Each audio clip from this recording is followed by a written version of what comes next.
Did you ever wonder if the history textbooks you read, filled with kings and battles and grand decrees, are actually telling the whole story?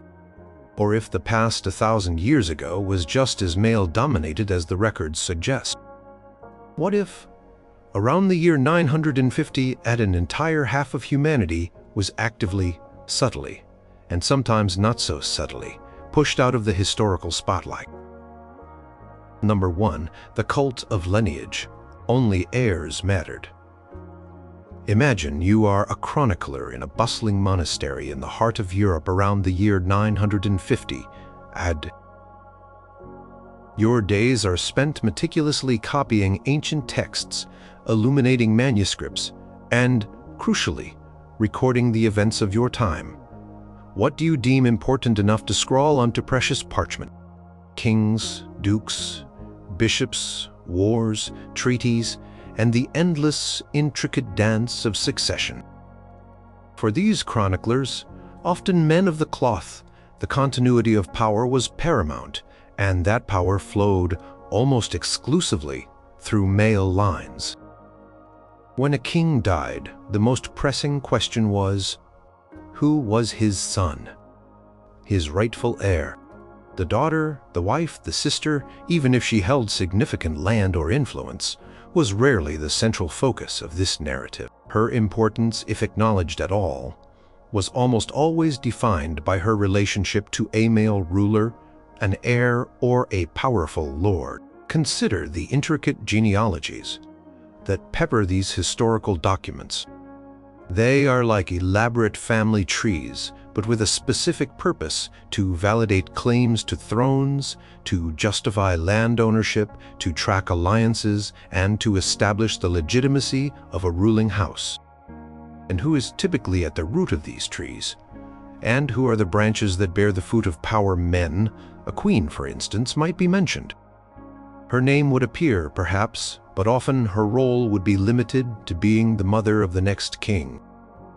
Her personal actions, her political maneuvers, her intellectual prowess, or her administrative skills might be entirely omitted because her primary historical function in the eyes of the chronicler was to ensure the continuation of the male line. She was a vessel, a link in a chain that was forged by and for men. Think of a hypothetical scenario: a powerful queen, let us call her Queen Elara, who expertly managed the royal treasury, negotiated peace treaties, and even led a contingent of knights in a defensive skirmish when her husband was ill. A modern historian, looking back, would marvel at her multifaceted contributions.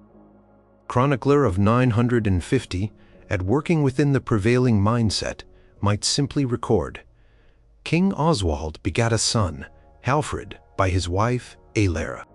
All of her significant accomplishments, her agency, her very real impact on the kingdom's survival and prosperity, could be reduced to a single biologically determined fact. The focus was not on what she did, but on what she enabled in terms of male succession.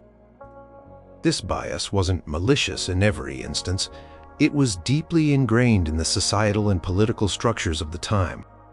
The very concept of rule, of holding sway over territories and people, was largely understood through a patriarchal lens.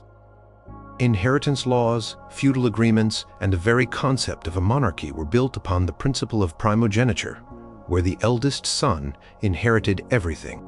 So, when chroniclers sat down to document events, their mental framework naturally chroniclized those who were in line to inherit or transmit power in this specific male-centric way. The stories they chose to tell, and the details they chose to omit, reflected this fundamental assumption. Even when women did hold regency or significant power, often due to their sons being too young to rule, the narrative would frequently frame this as a temporary measure, a placeholder until the true male ruler came of age. Her wisdom, her strategic thinking, her ability to maintain order and repel invaders might be acknowledged in passing, but the ultimate historical weight would be given to the future king's eventual ascension. The chronicler was not necessarily interested in exploring the complexities of her reign, but rather in bridging the gap between one male ruler and the next. This historical accounting system, obsessed with the direct male line, effectively made countless powerful and influential women historically invisible, or at best, supporting characters in a story where they were often the leading players. Their legacy was not recorded for their own achievements, but for their contribution to the continuation of a male-dominated dynastic narrative. Number 2. The mother and the wife. Roles, not individuals. When women did make it into the historical chronicles of 950, and more often than not, their identity was reduced to a relationship. They were not individuals with their own ambitions, fears, or triumphs, but rather the wife of King X, the mother of Duke Y, or the daughter of Lord Z. This relational definition served to reinforce the prevailing social order, where a woman's status and significance were largely derived from the men she was connected to. Her very existence in the historical record became a footnote to a male narrative, rather than a story in her own right. Consider the Chronicles, often penned by monks or clerics, who lived in a world where lineage and male authority were supreme. For them, a queen's political influence might be immense. Her wisdom sought by advisors, her wealth funding important projects. Yet the way she was recorded could be strikingly impersonal.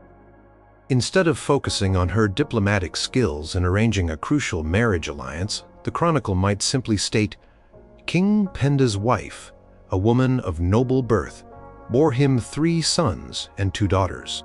Her name might not even be deemed important enough to mention, let alone her specific contributions to the realm beyond childbearing. This reductive approach stripped women of their individual agency and intellectual capacity, presenting them solely as biological or social instruments in the male-dominated power structure. Imagine a powerful queen. Let us call her Queen Gisela, who actively managed her husband's estates, oversaw the education of her children, and maintained a vast network of political contacts across several kingdoms. She might have corresponded with other queens, negotiated peace treaties, or even subtly influenced her husband's policy decisions. Yet the local analyst, diligently recording events, might only note her presence at a royal assembly as the queen by the side of her lord. Her active participation, her intelligent counsel, her strategic foresight would be rendered invisible, subsumed by her assigned role as the dutiful consort. She was a presence, yes, but not an actor. This minimization was not just about noble women. For the vast majority of women, who were not royalty or highborn, their lives were even less likely to be recorded. Peasant woman, who managed her household, worked the fields alongside her husband, tended to livestock, brewed ale, and raised children, was an indispensable part of the rural economy. Her daily labors were the bedrock of society, but how often do we find her name in a charter or an annal from 950? At almost never. If she is mentioned at all, it might be in a legal document, such as a land transfer, where she is identified as wife of John, son of Thomas, as if her identity could not exist independently of a male guardian. Her hard work, her resilience, her practical knowledge of farming and healing were simply assumed part of the background and not considered worthy of historical documentation. Even when women were known to have acted independently, such as a wealthy widow managing her own dower lands, the chronicles might focus on the transfer of her property to her son or next male kin, rather than her acumen in running the estates. Her business decisions, her dealings with tenants, her investments were often glossed over, or presented as a temporary state before the rightful male stewardship could resume. The historical lens was simply not calibrated to see women as autonomous economic or political agents, but rather as extensions of their fathers, husbands, or sons. Their contributions were vital, certainly, but in the narrative of the times, they were rarely credited as individuals who shaped events through their own initiative and intelligence. This persistent focus on women's relational identity meant that a significant portion of human experience, particularly the inner lives and personal achievements of women, remained largely unrecorded and consequently invisible to future generations. Number 3. The trivialization of everyday life and contributions. In the historical chronicles of 950, the grand narratives of kings, wars, and church councils often overshadowed the very real, very vital, and very daily contributions of women. These everyday acts, though seemingly mundane, formed the absolute backbone of society, yet they were rarely deemed important enough to be recorded by the scribes and annalists of the time.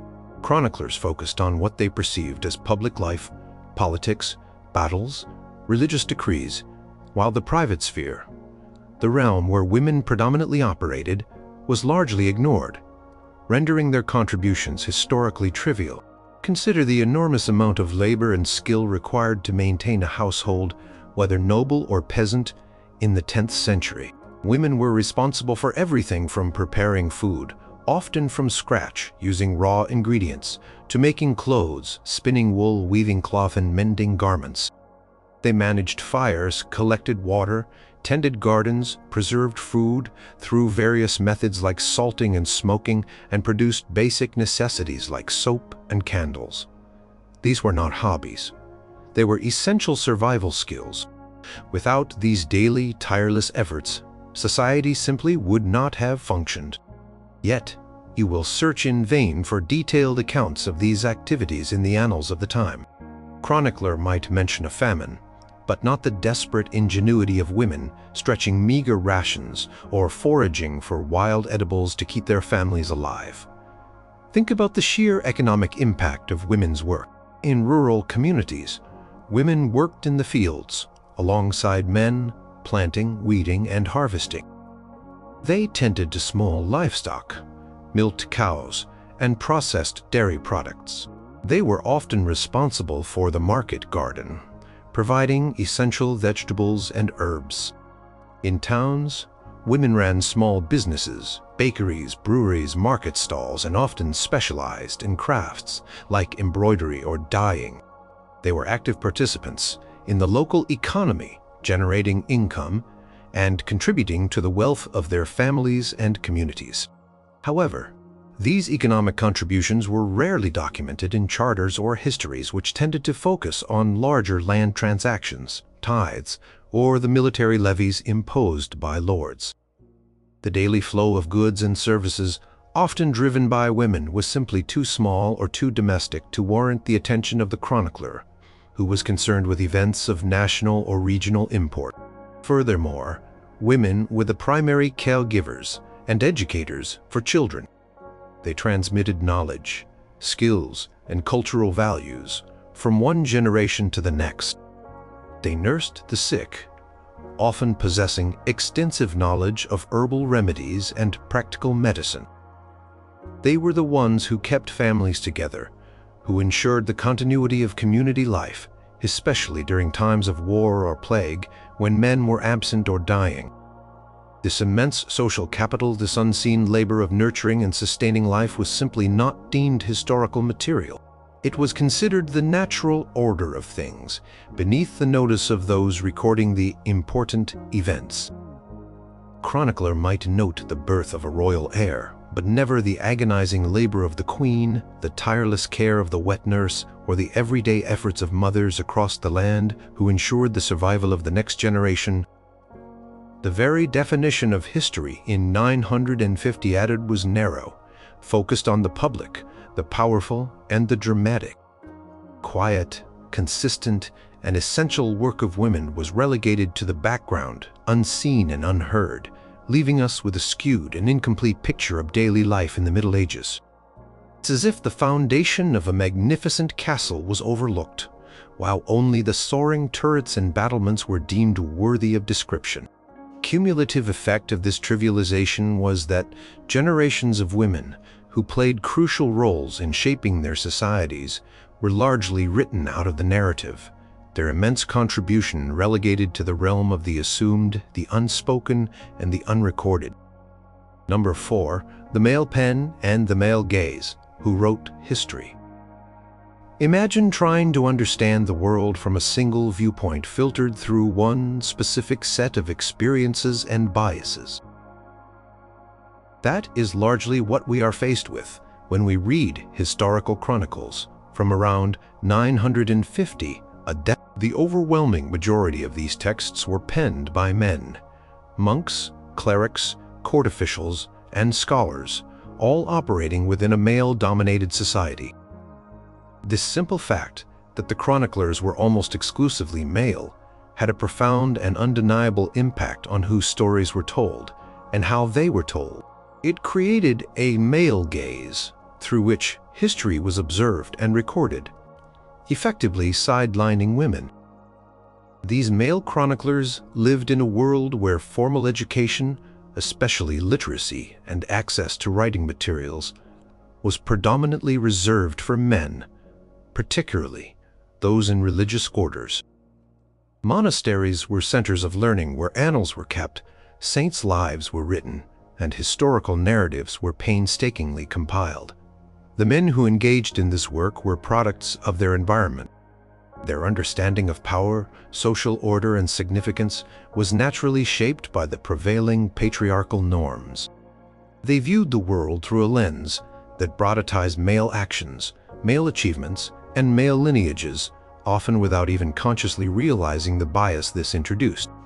Consider the types of events these chroniclers deemed worthy of permanent record: wars, feudal disputes, episcopal appointments, royal marriages, and the deaths of kings. These were the arenas where men primarily operated and held formal power. When a woman did appear in these narratives, she was often seen through the filter of her relationship to a man or through her actions within a male-defined framework. If a queen was involved in a political intrigue, for example, the chronicler might portray her as manipulative or overly emotional, a stereotype that reflected contemporary male anxieties about female power, rather than an objective assessment of her political acumen. Her actions were judged by different standards and often interpreted in a way that diminished her intelligence or agency. Think of a situation where a powerful abbess around 950 had managed vast estates, commanded a thriving scriptorium, and wielded considerable spiritual and temporal influence in her region. She might have corresponded with bishops and kings, provided refuge during conflicts, and overseen complex economic enterprises. A female chronicler, had one been permitted or inclined to record such things, might have focused on her administrative skills, her spiritual leadership, or her impact on the lives of the women in her community. But a male chronicler might simply note her as Abbess a monastery, name, perhaps mentioning a donation she made to a male monastery, thus framing her importance in relation to a male institution, rather than acknowledging her inherent power and achievements. Her story was told, if at all, from a perspective that emphasized her adherence to or deviation from male expectations. The very language used in these chronicles also reflected this male gaze. Terms of praise for men often revolved around bravery, wisdom, strength, and strategic genius. For women, praise often centered on piety, chastity, humility, and obedience. While these virtues were certainly valued, the limited vocabulary used to describe women's lives further narrowed their historical representation. Queen might be described as pious and beautiful, while her political shrewdness or her skills in governance went unmentioned, not because they weren't present, but because the chronicler's mental framework didn't have readily available categories for praising those qualities in a woman. The absence of female voices in the creation of historical records meant that alternatives, perspectives, experiences, and priorities were simply never captured. We lack narratives from women themselves about their daily lives, their challenges, their aspirations, their contributions, or their understanding of the world around them. This immense gap leaves us with a largely one-sided view of the past, a history told by men, for men, and about men, with women appearing only when their stories intersected with and served to illuminate the male-centric events deemed worthy of the historical record. Number 5. The legal chains that bound and buried their stories. The legal frameworks of 950 AD, which were largely patriarchal and designed by men, often imposed significant restrictions on women's autonomy, property rights, and legal standing. These restrictions, in turn, severely limited how women's lives and actions were recorded in official documents like charters, deeds, and legal proceedings. If a woman's legal identity was perpetually tied to a man, her father, husband, or brother, then her individual agency and achievements were rarely seen, let alone documented as standalone historical facts. Consider the concept of coverture, a legal principle that, while more fully developed later, had its roots in the early medieval period. In many Germanic legal traditions, a married woman's legal identity was subsumed by that of her husband.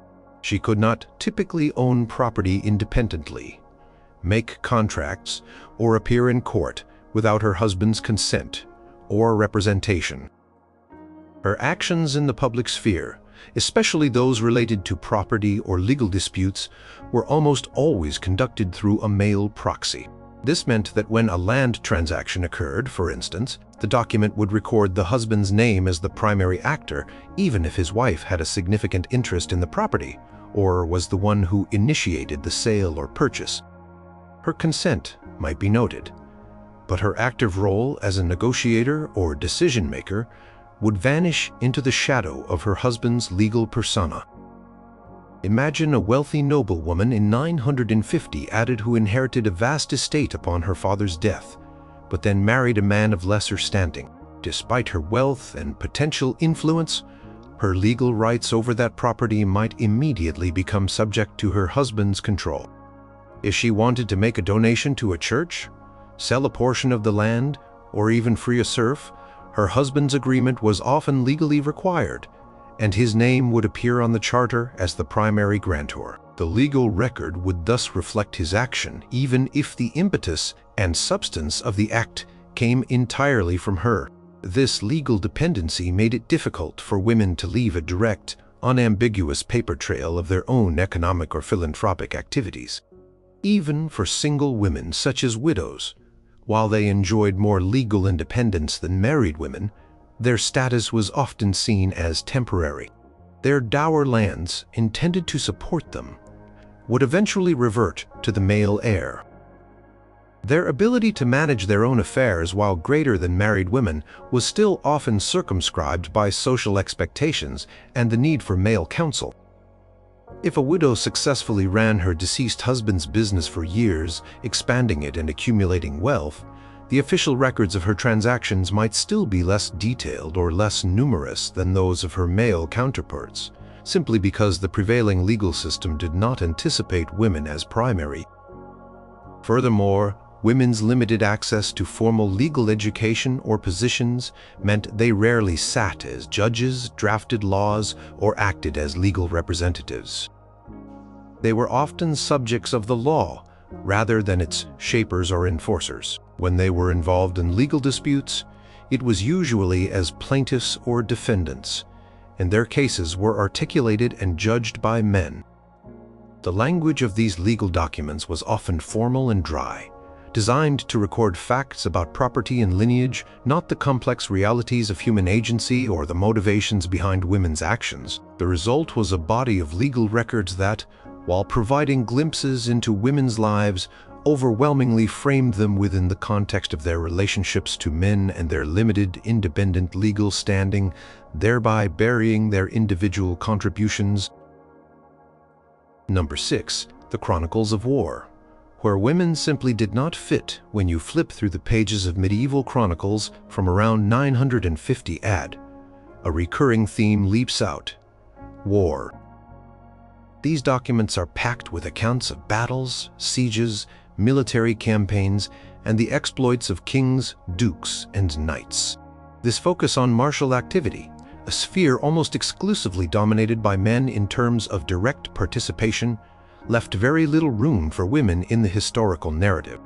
If the primary action of history was seen as fighting and conquest, then women, largely excluded from the battlefield, were by extension excluded from the historical record of those actions. chroniclers of the time, many of whom were clerics or attached to royal courts, viewed warfare as a defining characteristic of kingship and nobility. Prowess of a ruler was often measured by his success in battle, his ability to defend his lands or expand his territory through force.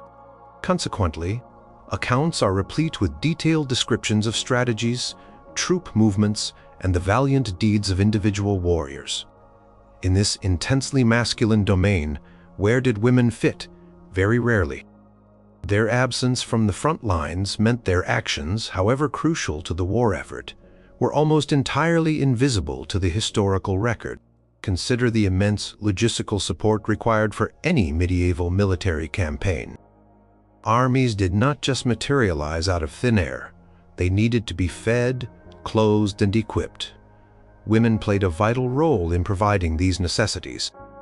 They produced food, preserved provisions, spun thread, wove cloth, and sewed garments. They tended to the sick and wounded, often acting as informal healers. When fortresses were under siege, women inside the walls would contribute to defense, carrying water, tending to fires, or even hurling stones from the ramparts. Yet how often do these crucial life-sustaining contributions appear in the Chronicles? Almost never. The narrative focuses on the men leading the charge, not the women ensuring they were fed, clothed, or healed. The very concept of war history in this era was framed in such a way that women's contributions, no matter how essential, simply did not count as history. Even when women were directly impacted by war, such as during sieges, raids, or invasions, their experiences were rarely detailed from their own perspective. They were often portrayed as victims or prizes of war, as figures to be protected or exploited, rather than as active participants in their own survival or resistance. Chronicler might note the capture of a town and the subsequent fate of its inhabitants, but the resilience of the women who survived the assault, rebuilt their homes, and restarted their lives would be entirely absent from the account. Their suffering and their courage were not the focus.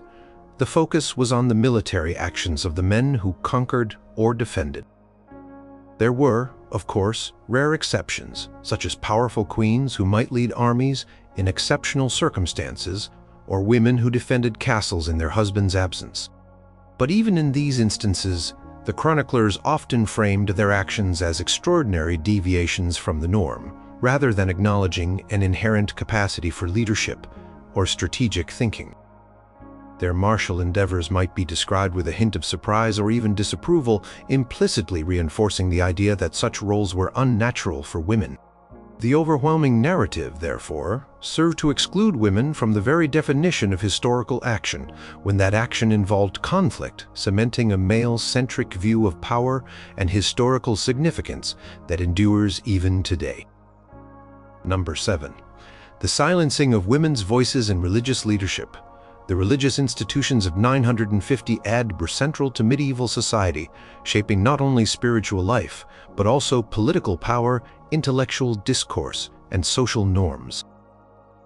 While women certainly played significant roles within the church, particularly within monastic orders, their leadership and theological contributions were often minimized or entirely overlooked in historical chronicles, which were predominantly written by male clerics and bishops. The narrative of religious history was largely a story of male saints, male abbots, and male-dominated councils, effectively muting the powerful female voices that existed. Consider the abbesses of powerful convents. Around 950, at certain double monasteries, which housed both monks and nuns under the authority of an abbess, existed, granting these women immense administrative and spiritual power. An abbess might govern vast estates, command significant economic resources, and even exercise jurisdictional authority over surrounding villages and churches. She would manage complex finances, oversee agricultural production, patronize arts and learning, and engage in correspondence with kings, queens, and bishops. These women were truly powerful figures, wielding influence comparable to or even exceeding that of many male abbots or local lords. Yet, when you read a chronicle from the period, how often do you find detailed accounts of an abbess's political savvy, her administrative genius, or her profound spiritual wisdom? Far less often than you would find similar praise for a male bishop or abbot. Instead, if an abbess is mentioned, it might be in relation to a land grant she received or a charitable donation she made, often framed as an act of piety rather than a display of strategic economic management. Her spiritual authority might be acknowledged, but her intellectual contributions or her challenges to prevailing theological interpretations would likely be absent, simply because the male chroniclers did not perceive these as actions worthy of extensive historical documentation for women. Moreover, while women were instrumental in the spread of Christianity, acting as missionaries, evangelists, and founders of religious communities, their direct roles were often overshadowed by the male figures they accompanied or inspired. The lives of female saints were certainly recorded, but often through a hagiographical lens that emphasized their purity, obedience, and miraculous interventions, rather than their leaderships, fees, their intellectual depth, or their active roles in shaping religious practices. The narratives often focused on their suffering or their withdrawal from the world, rather than their active engagement with it as leaders. Even within the intellectual life of the Church, where a few highly educated women, like Hotstede of Gandersheim, were composing Latin dramas and histories, their works were exceptions. The broader intellectual tradition, the philosophical debates, and the theological treatises that shaped the Church were almost exclusively the domain of men. This meant that the intellectual contributions of women, when they occurred, were often isolated, less widely disseminated, and less likely to be incorporated into the mainstream historical narrative of intellectual development. The very act of writing history was seen as a male ecclesiastical prerogative, further ensuring that the historical narrative of the Church remained overwhelmingly male-centric. The silencing of women's voices in religious leadership was not just about omission. It was also about framing. When a powerful abbess, for example, successfully resisted a bishop's encroachment on her monastery's rights, a male chronicler might record the event, but perhaps subtly emphasize the bishop's perspective or the eventual peace that was achieved rather than celebrating the abbess's fortitude and legal acumen. Pervasive male authority within the Church itself and the historical recording practices that emerged from it ensured that the full extent of women's profound and diverse religious leadership, leaving us with a diminished understanding of their spiritual power and societal impact. Number 8. When power was through men. Marriage as the only entry in the historical chronicles of 950 AD. For noble women, one of the primary ways they appeared in the historical record was through marriage. Royal and aristocratic marriages were not matters of personal choice, but crucial political alliances, binding kingdoms and great houses together. While these marriages undeniably gave women access to power and influence, the chronicles rarely focused on the woman as an active agent in these alliances, instead portraying her as a pawn, a valuable commodity, or simply the means by which male power structures were perpetuated or shifted. Her role was not her own, but an extension of the male lineage into which she married. Imagine a princess, let us call her Lady Theodora, from a powerful kingdom, being sent to marry a prince in a distant land to secure a peace treaty or an alliance against a common enemy. This journey, the negotiations, the cultural adjustments she had to make, and her potential influence as a queen in a new court were immense. She might have been a skilled diplomat, a savvy politician, or a cultural bridge between two peoples. Yet the chronicle documenting this event would likely state something brief and formal. King Alaric's daughter, Theodora, was given in marriage to Prince Valerius of the Eastern Marches, thus cementing the peace. The focus is on the male actors, the kings, the princes, and the political outcome for them. Theodora's agency, her feelings, her intelligence, her future actions within that marriage are completely absent. She is the object of the transaction, not a subject with her own narrative. This framing extended to how a queen's power was perceived. A queen might hold vast dower lands, administer her own court, and even exert considerable influence over her husband and the realm. She might advise on policy, manage key appointments, or even act as regent during her husband's absence or illness. Yet, the Chronicles would almost invariably attribute the success of her actions to her husband's wisdom or her loyalty to him, rather than to her own strategic brilliance. Her power was almost always seen as derivative granted to her by her husband, rather than something she cultivated or wielded independently. If she acted decisively, it might be cast as acting for her husband or in his stead, rather than a demonstration of her inherent leadership. Even when women actively used their positions to benefit their families or communities, the credit would often implicitly or explicitly revert to the male figures in their lives. For example, if a queen successfully mediated a dispute between two powerful lords, preventing a civil war, the chronicle might praise the king for choosing such a virtuous and wise wife, or perhaps laud the peace as a sign of divine favor upon the king's rule. Her personal diplomatic skill, her ability to persuade and negotiate, would be eclipsed by the overarching male narrative. This constant reinforcement of women's power being through men meant that any independent actions or influence they had were often either ignored or reinterpreted to fit the prevailing patriarchal framework. It was a narrative that made it incredibly difficult for women to be recognized as powerful individuals in their own right. Their access to the historical stage was almost always through the door of marriage, and even then their story was typically a subplot in a larger, male-centric drama, ensuring that their personal agency and contributions were largely minimized. Number 9. The erasure of female influence in diplomacy and statecraft. When we consider the grand narratives of kingdoms and empires in 950, we often think of kings meeting treaties being signed and alliances being forged, all male endeavors. Yet, behind the scenes and sometimes even in plain sight, women played crucial, if often unacknowledged, roles in diplomacy and statecraft.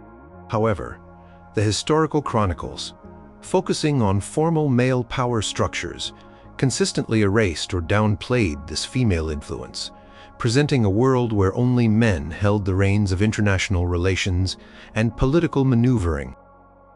Imagine a powerful queen, let us call her Queen Mathilde, who maintained extensive correspondence with her royal relatives across Europe. She might have a network of spies and informants, and she could use her personal connections to gather intelligence, convey messages, and even subtly influence political decisions in distant courts.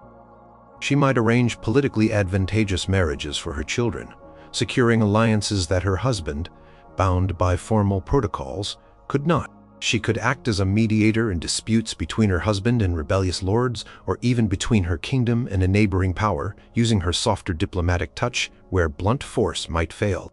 Yet, when a chronicler records the outcome of such an event, a peace treaty or a new alliance, the credit would almost certainly go to the king or his male advisors, with Queen Mathilde's crucial role remaining unmentioned, or at best, implied by her presence. Consider a queen acting as regent during her son's minority or her husband's absence on campaign. This was a period of immense power, where she would be responsible for the governance of the entire kingdom, including foreign policy. She would entertain ambassadors, negotiate with foreign dignitaries, and make decisions that shaped the kingdom's future. Queen Adelheid of Burgundy, a historical figure of that era, is an example of a woman who wielded immense political influence. However, the chronicles, even while acknowledging her regency, might frame her actions as temporary stewardship for her son, rather than as a demonstration of her inherent statecraft. The narrative focus would quickly shift back to the male heir as soon as he came of age, effectively dismissing her years of astute governance as an interim period. Even when women were central to the creation of alliances through marriage, their active participation in the negotiation process was rarely highlighted. A princess might be sent with a retinue of her own advisors, and her dowry and marriage contract would be subjects of intense, prolonged negotiation. Her own intelligence, Her ability to charm or persuade, or her strategic understanding of the political landscape, might have been crucial to the success of these delicate diplomatic exchanges.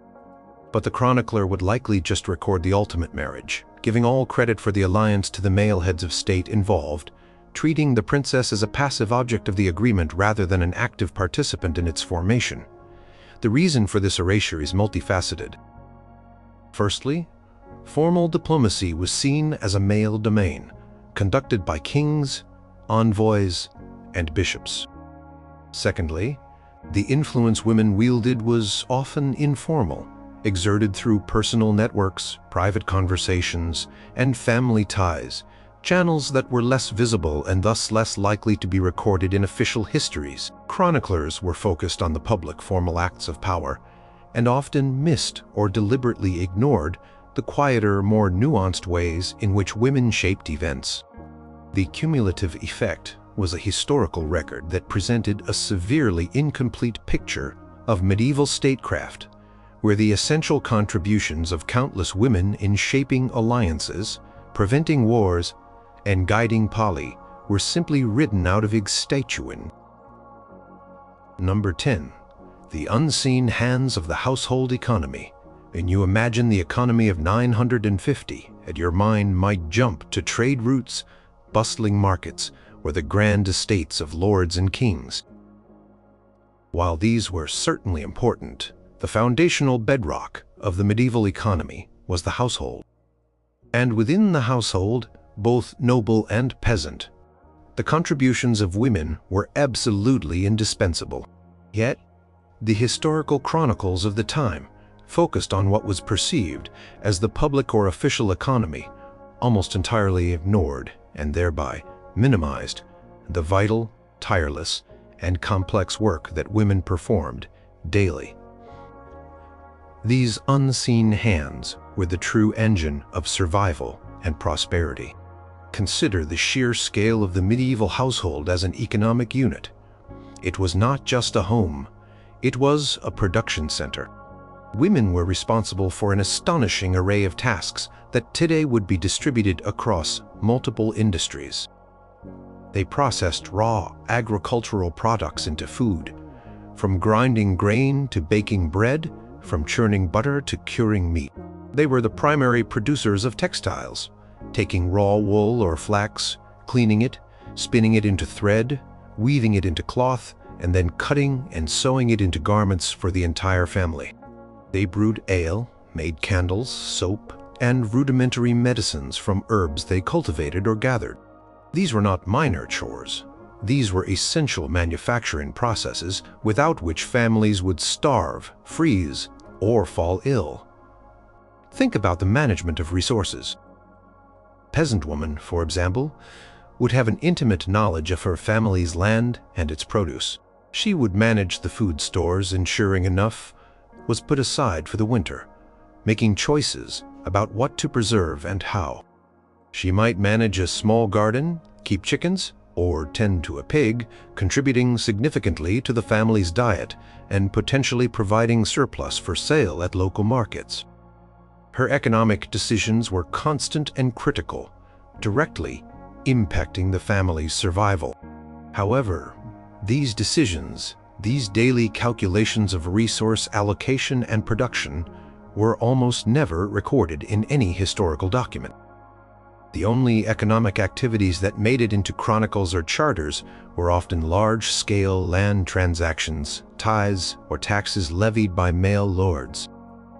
Even in noble households, where women might manage dozens or hundreds of servants and large estates, their administrative and economic acumen was largely invisible to the chroniclers.